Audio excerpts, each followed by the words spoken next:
Business leaders know the future is already here. The economy is shifting. Non-humans are entering the workforce. Nothing feels certain. SHRM understands those evolving challenges, both in the workplace and the wider world. In this podcast, we'll bring together authors, researchers, executives, and non-traditional experts to help you take on the challenges others haven't yet considered.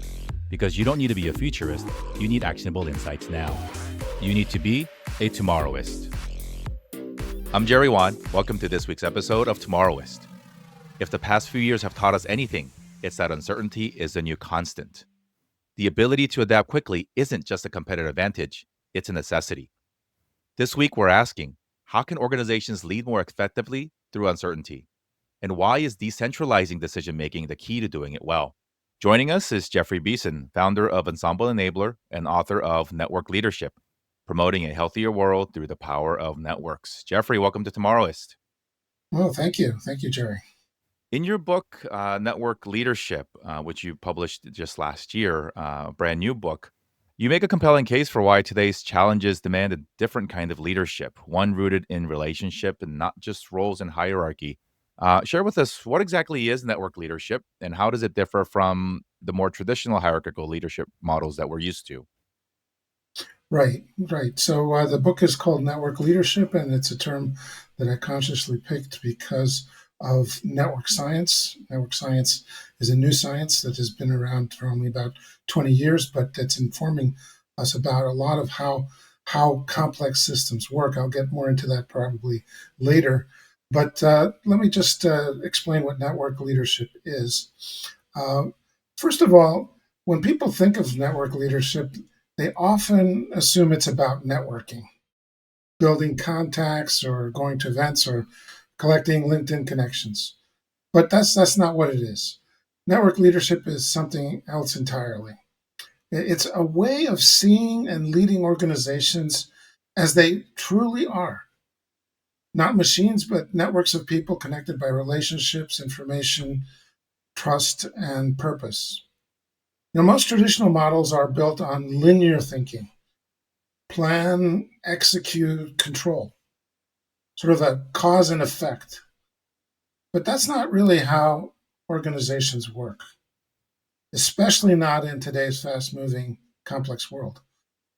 In reality, work gets done through interactions. Innovation spreads through informal conversations. Adaptation happens when people connect across silos. And resilience comes from strong, flexible networks, not rigid structures. Now, what I've encountered is that there seems to be some misconceptions about exactly what a network is. So to make sure that we're all on the same page, let me just describe a simple network to you. Let's think of a postal system. In a postal system, you've got the people who send and receive mail. And they're connected, the mail is connected between the two receivers and senders through trucks and planes. These are what I call connections. And finally, there's a third component to this system, which is information. That's the content of the letters. That's how simple a network is. It's got those three components. Every network, including human organizations, this is the key point, are built along those three components, what I call agents or people, connections, and information flow. What it tells us is that this is the way that actually organizations work. So if we're going to compare traditional leadership with network leadership, here are some really big differences. Traditional leadership directs through authority. Network leadership enables through connection. It's not about where you sit in the org chart. It's about how you activate all the components that I just talked about in the network. And hierarchies optimize for control and efficiency, whereas network leadership optimizes for flow. That's the flow of information, energy, trust, and learning. And so one of the other things that you also see is that hierarchies push decisions upward, whereas networks distribute intelligence across the entire system. Decisions are made at different points throughout the system. And so that's the big difference. And if I were to basically summarize how different this is, in a hierarchical organization, you typically ask who's in charge. Whereas a network leader would tend to ask, where are the connections? Where are the gaps in those connections? And how do we strengthen them to make the system even stronger and more healthy? Thank you for that. I'll ask a two-part question because I think there's one sort of understanding the general shift that we're seeing, as you noted in your study, going from, or more organizations going from this, traditionally hierarchical leadership to one rooted in network leadership. And then the second part is, as we're seeing live and in motion, just the uncertainty of and the, changes not just daily but multiple times a day in terms of things affecting businesses and global scales. How does it seen through the eyes of risk? And is it something that organizations are willing to do or should do? Because as we've seen, in times of uncertainty, people go back to what they know. People go back to something that they feel they have more control over. And as you noted, the hierarchical system is rooted in control, top down, and network leadership tends to disrupt that a little bit. So I'd love to hear your thoughts on how it's shifting broadly, and then what leaders can do in times of uncertainty as we're seeing today.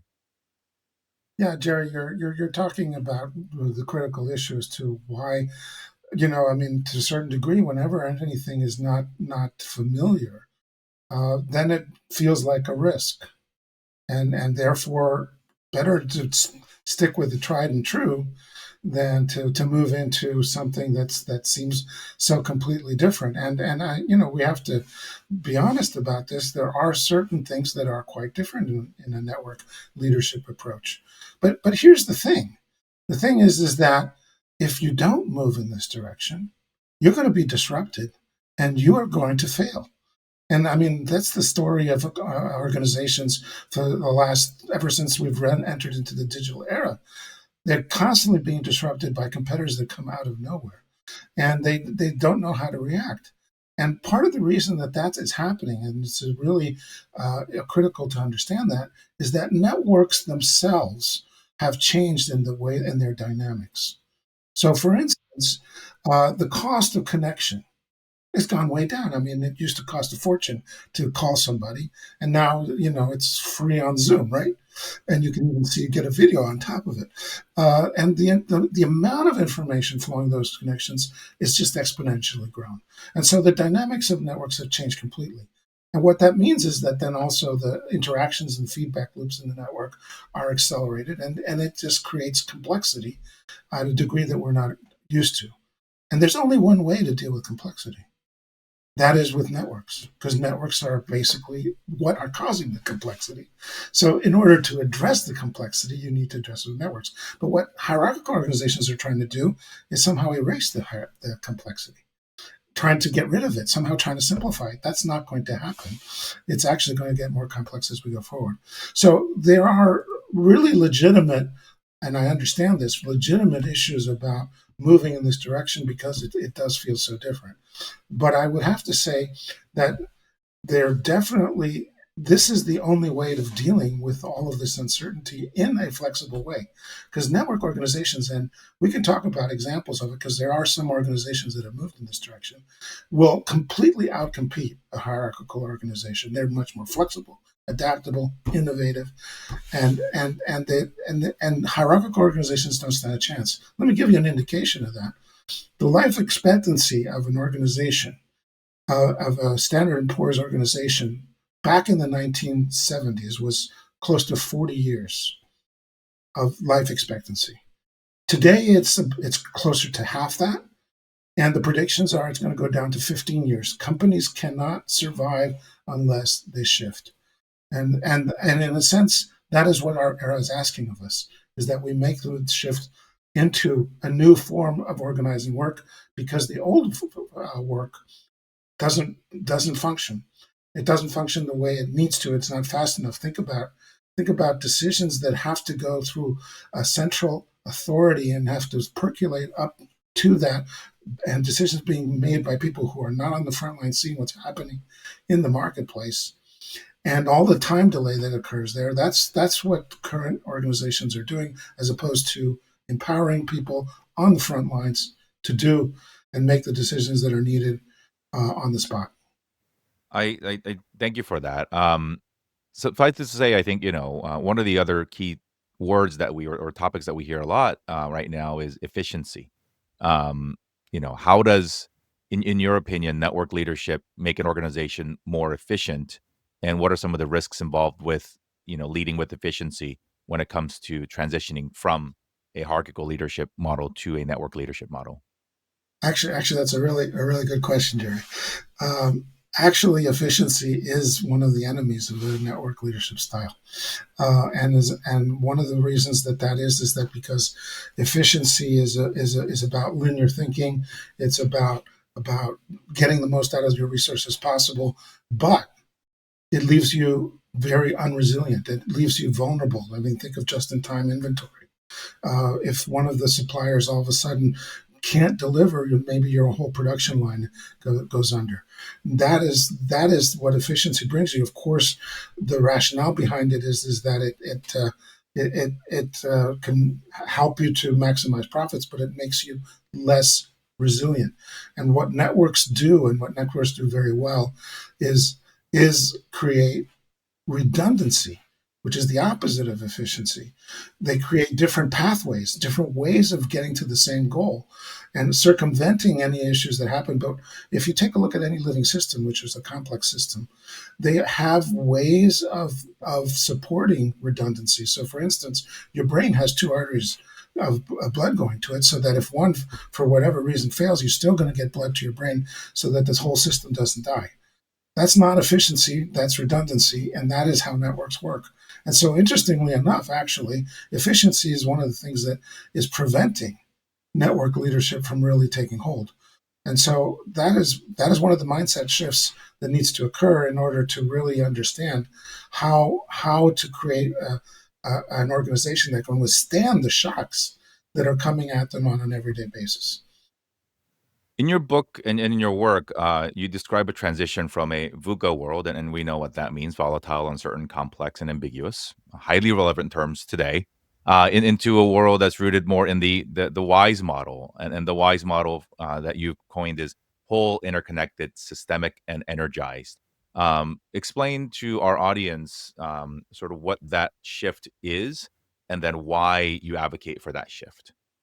Yeah, well, what I wanted to do is sort of highlight where people are at right now. And I think VUCA really encapsulates that really well. VUCA is a term that has been around for over 40 years. It was first really used widely by the military as the Soviet Union disappeared, and they all of a sudden had multiple threats, and they felt that was a very complex situation. So they started using it. And then as the internet started to take place, business people started using it, and it's pretty widespread at this point. The issue with VUCA is that it just sort of like names the storm, as I like to say. It's what is happening out there. Yeah, that's right. That's what people are experiencing, but it doesn't give you any kind of indication of where you need to go. So it's sort of like the deer then on the road looking at the lights of the oncoming car, and just sort of freezing, not knowing where to move. And so what I wanted to do is come up with an acronym that told people or gave them a feeling of where this journey is going, and how to deal with VUCA. And partially the issue with VUCA is that people are trying to somehow avoid it. That's not avoidable. So the question is, how do you work with it? How do you work with complexity and uncertainty and volatility? And I came up with WISE as a way of illustrating the different ways that you can do that. So whole means W is whole, and the whole meaning that it's important for leaders to take a look at what is happening in the entire system, and understand how it's connected to different other parts, to other organizations, to the environment, to suppliers, and whatever. These are all connections that are important for a business to understand and to take a look at the whole, because interestingly enough, the whole influences the parts. In logical, linear thinking, we've always thought the opposite way. If we study the parts strongly enough, we'll understand the whole. Well, it turns out that in network science and in systems, the better you understand the whole, the better you understand the impact it has on the parts. And so, a simple example of that is culture. Everybody understands that culture is a really huge force in organizations. That culture comes from the system as a whole and the interactions, and it has an impact on the individual people inside that organization. So that's the W. Then you have interconnectedness, which is the way the world is. Everything is interconnected. And there's amazing things that can happen in terms of interconnection that people should be more aware of. I mean, there's one popular phrase called the 6 degrees of separation. I don't know if you've heard of it, but it comes from network science. It's part of network leadership, which basically means that you can reach almost anybody in the world if you just find the right connection, and you can do that pretty quickly. It's like sending a letter to the to I use a random person because, for instance, a rickshaw driver in New Delhi that you don't know and never have heard of. If you want to get them that letter, all you have to do is have a maximum of six pass through 6 different hands to get to that person by cutting through the network. And what that means is that there's incredible opportunities to find new answers to issues and problems if people make the effort to find the right connection. So that's the I, the interconnectedness. Then there's the S, which is systemic, which means that influence is interactive, and that people influence each other, and that the influence travels in what I call ripples. And to understand how influence travels is an important form of leading, because if you know how energy travels and people are energized, or how their information gets across. This is going to make a big difference in the kind of impact you have. What we have in network science are called central connectors.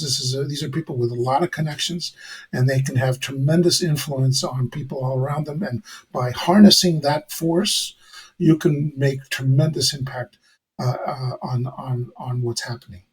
And then finally, energized, because ultimately, if we go down also to the science part of it, energy is the ultimate entity for everything. And where do we want? We want everybody empowered. We want them energized. We want all hands on board, right? Why is it that only a few people in the top C-suite get to make all the decisions? I mean, and people are asking for this, and they're capable. And by the way, those companies that are doing this, I want to come back to the practical examples.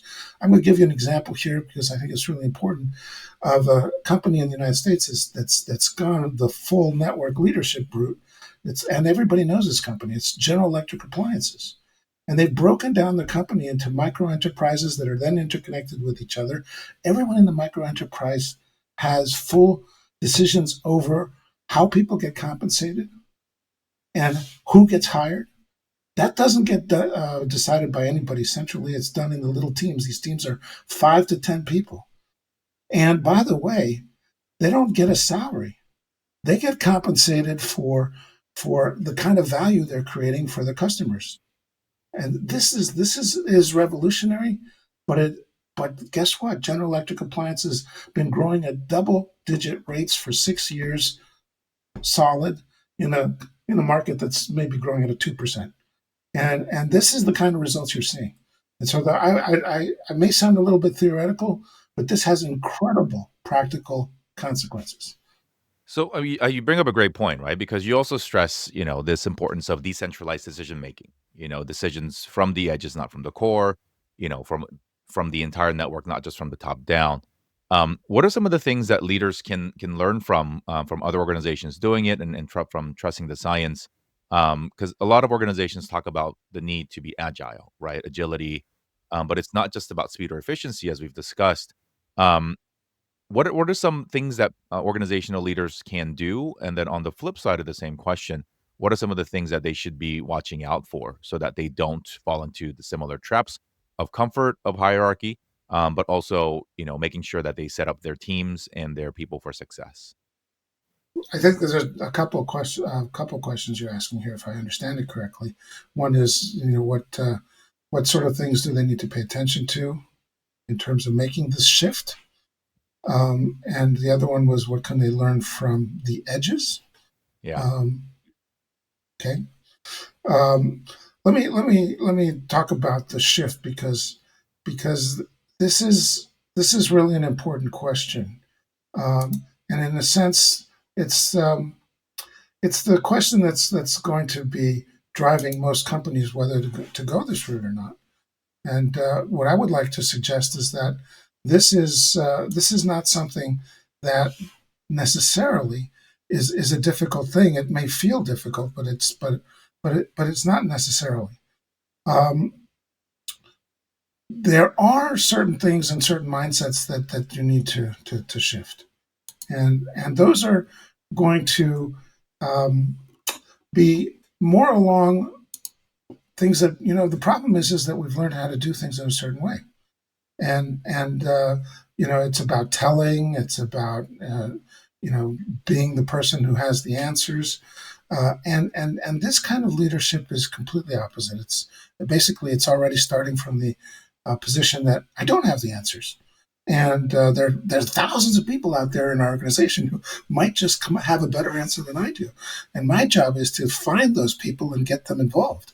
And so, one of the biggest skills, and these are the things that I think that leaders in this mode have to think about, is, interestingly enough, not directing but facilitating, and becoming a world class facilitator of getting people to actually engage with each other and exchange ideas. And then it's the next question becomes influence over authority. You have to build relationships. You have to build trust. Trust is very ephemeral, but you got to focus on that, and you've got to protect that jealously, and really make sure that everyone else is doing that too. Um, then the issue of listening takes on a whole nother dimension. You got to listen between the lines, and also as to what is happening in the system, and being able to bring in not just your own listening, but the listening of others to inform you as to what is going on. And then finally, it's about systems thinking and understanding connections. Mm. And connections are the key here. And understanding that one of the most important things a leader can do is connect people, connect ideas, connect processes. And that you can't do enough of that. That can open up doors, create innovation, create a sense of accountability, which otherwise would not happen. So, in network leadership, it's not about controlling; it's about enabling, listening, and empowering others to lead. So that's the shift that needs to happen. Now, talking about how empowering people at the edge makes an impact. Well, they're just, if they usually have the better ideas. They're right on the spot. They know what's going on. They're closest to the customer, and therefore they can see what's happening. I'll give you an example. Spotify, when they saw that podcasts were becoming a thing, they didn't ask central authority for permission to start offering podcasts as a service. It was just one of their little, they call them squads at Spotify. That's another organization that's really gone very fully in this direction. And they just had individual teams that decided we're going into podcasts. And because they saw that their clients were demanding it. This was the very early stages. And, that's the kind of agility you're going to see if you're listening to the edges. And you'll miss if you have to wait for it to percolate up into the central C-suite and make where they will have to weigh in and make and analyze and make a decision after who knows how much time they've needed to contemplate what needs to do. So that's the beauty of this system, is that it's agile, it's close to the customer, it's able to uh, adjust uh, on whatever conditions are around it. And that's what makes network leadership what we need for this time. Amazing. A lot of what you've shared really is predicated upon having a healthy culture. right? One that makes everybody feel safe to take risks in decision making, one in which there's trust both inward and upward, upwards and downwards all across the organization. Culture doesn't happen overnight. And obviously, what we're talking about is the fact that culture cannot be dictated from a singular source, particularly at the top. And so, for leaders listening to our conversation today, what are some things, what are maybe two things leaders can start doing to cultivate that culture of trust and of network based thinking and really what is good for the collective mind, right? So it's more of a collectivist mind of, hey, we're all in it together. Are there things that you've seen organizations or leaders do well to kind of shift that culture? Absolutely, no, absolutely, and part of the issue is that you're trying if you're trying to implement this way of leading, and you have sort of what I would call a legacy culture. This is a big problem because the legacy culture has a bunch of things that come along with it, KPIs and sort of reporting lines and various things that are very subtle and don't easily go away. So you have to pay attention to the culture and create a culture that is uh, amenable to this new approach. And let me tell you a few of the hallmarks that are really important for this kind of culture and the things that need to be emphasized. I mean, obviously, every culture and every organization has its own personality and its own way of doing things. So I'm not prescribing a one type of culture, but there's certain things that a network organization, as I call it, have and these are the types of organizations have in common. And one of them is transparency. Transparency is really critical for a network because networks function and are optimal when the flow of information uh, just goes through the organization. That can only happen if there's transparency. And so that is one of the values, this openness that is important in a network organization. A shared purpose is critical. We haven't really talked about alignment, but when you have modular units that are networked, one of the things that holds them together is a very clear purpose. I know purpose has been something that's very important for and been talked about for organizations for a while and also for hierarchical organizations, but it's absolutely critical for a network organization. People need to be able to live and breathe that purpose because that's what keeps helps the organization to hang together. Uh, trust, trust in people's judgment. They're going to make mistakes, so a bit of a tolerance for failure has got to be part of this. If you're going to let people make decisions, they're not always going to get it right. But the wonderful thing about network organizations is that you're not localizing all the failures in one central spot. You can make a failure and it's a minor failure. It's not going to bring the organization down. So that you have to be willing to live with that. And, that may go against the grain for some people. So that's the kind of culture that is needed. And you need to also have psychological safety.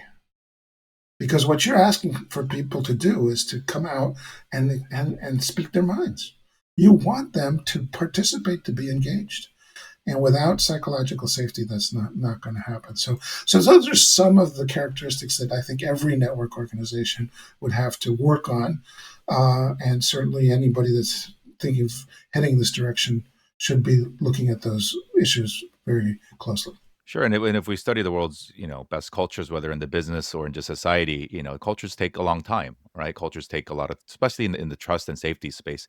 I'd be remiss if we didn't have a conversation about organizations and the evolving nature of it without talking about AI. AI is here; it will evolve. It will change the ways that we work, think, and strategize, and make decisions. And so, what is the impact of the evolving nature of AI? Um, into the network science, into network leadership. And again, how can leaders, look out for opportunities or also look out for potential pitfalls when it comes to the insertion of AI into network leadership? That's a really really good question, and I'd say just as a preface to the answer here, first of all, the fact that AI is where it's at is due to network science. So this is also a network phenomenon. And as I've said before, you have to approach network phenomena with a network solution. And so that's one of the things that we're finding is that the best way to implement an AI initiative is to look at it as a network issue. And if if the AI helps to make connections, helps to strengthen connections, then it's going to be accepted by the organization. If it doesn't, like it replaces people, it cuts them off, then you're going to have an organization that is resisting AI. Eventually, that's not going to work for the organization. So, what you need to do is embed the artificial intelligence into the networks of the organization, which is first have to understand what the networks of the organization are. How does it support the central connectors in your organization? How does it support the peripheral people? How does it support the hubs that are so critical to how a network functions? These are all things that you as a leader should know. Let me give you an example of how AI integrated into an organization really makes sense. And for instance, you have Airbnb, who has a global host community, and they have used AI to enhance local decision making, not control it. So the hosts receive real time pricing and demand insights from their marketplace, and that helps them to make a decision as to what they're going to offer their properties for. And then also the AI automates routine tasks like messaging and bookings. And so that it allows the host to actually pay more attention to the one thing that humans can do, which is hosting.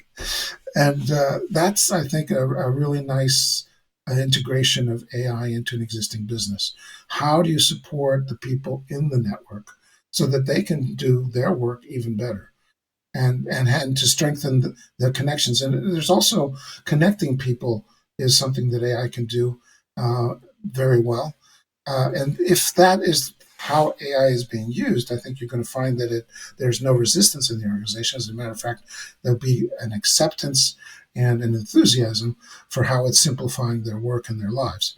The big issue that we're having, however, is that AI is often seen as basically eliminating jobs. And of course, it is to a certain extent doing that, but that cannot be the raison d'etre of AI, because then what you're doing, just from a purely network perspective, is you're destroying connections. And this cannot be healthy for the organization. Jeffrey, I've learned so much in our brief conversation, and you have so much insights to share. What as we wrap here, share with us what's the one thing leaders can do tomorrow to begin creating a more networked and agile organization rooted in network leadership? I could talk about all sorts of complicated things that people could do. Um, but I don't want to scare people off. I think that this is something actually that everyone can start tomorrow, and with very simple things. So how about starting with this question: who else needs to be in the conversation? You know, and asking yourself that at least once a day, and actually following up on it. So someone that you haven't included in a conversation before, um, but that might have something to bring. And by actually taking that action, you can actually see how adding new perspectives, new connections actually impacts your decision making. So that's a really simple one. A little bit more complicated, and I think, but a very good first step is to bring network mapping into the C-suite. Because right now, a lot of companies do network mapping. They give the network mapping over to the data analysts, and they take care of it. And they take a look, and they're looking at all the data there, and I'm not sure exactly what they're doing with it, but they're like sending nudge messages to people based on network input. This belongs in the C-suite. This is so critical and important to the way your organization works that my suggestion to leaders of organizations: make this part of what you look at and what you're basing decisions on. And you need to begin to become familiar with the language of networks. And by doing that, you'll begin to start talking about central connectors and peripherals and edge and people at the edge and hubs and who knows what else that is part of the language. And becoming versatile in that language is certainly a first step, because if you don't understand what it is we're talking about, how can you possibly implement it? I personally think that mapping is a much more important activity than strategy. And that if people look at how the work really gets done, they'll immediately see opportunities to make things better. Awesome. Thank you, Jeffrey. I'll add one thing. The one thing that leaders can do tomorrow or even today to begin to create a more network world is to get Jeffrey's book. If you're joining us on video, I'm holding up his book called Network Leadership. If you're joining us on audio, we'll have all the links where you can learn more about Jeffrey's work and links to go buy his book in the show notes. You can check more of his work at jeffreybeeson.com and also at networkleadership.eu. Jeffrey, author of Network Leadership, Promoting a Healthier World Through the Power of Networks, and the foremost leader in the advocacy of shifting to a network leadership minded world. Thank you so much for coming on Tomorrowist. I've certainly learned a lot, and I think our audience has as well. Thank you again for joining us for another episode of Tomorrowist. I'm your host, Jerry Wan, and here's to a better tomorrow. Thank you, Jerry. SHRM.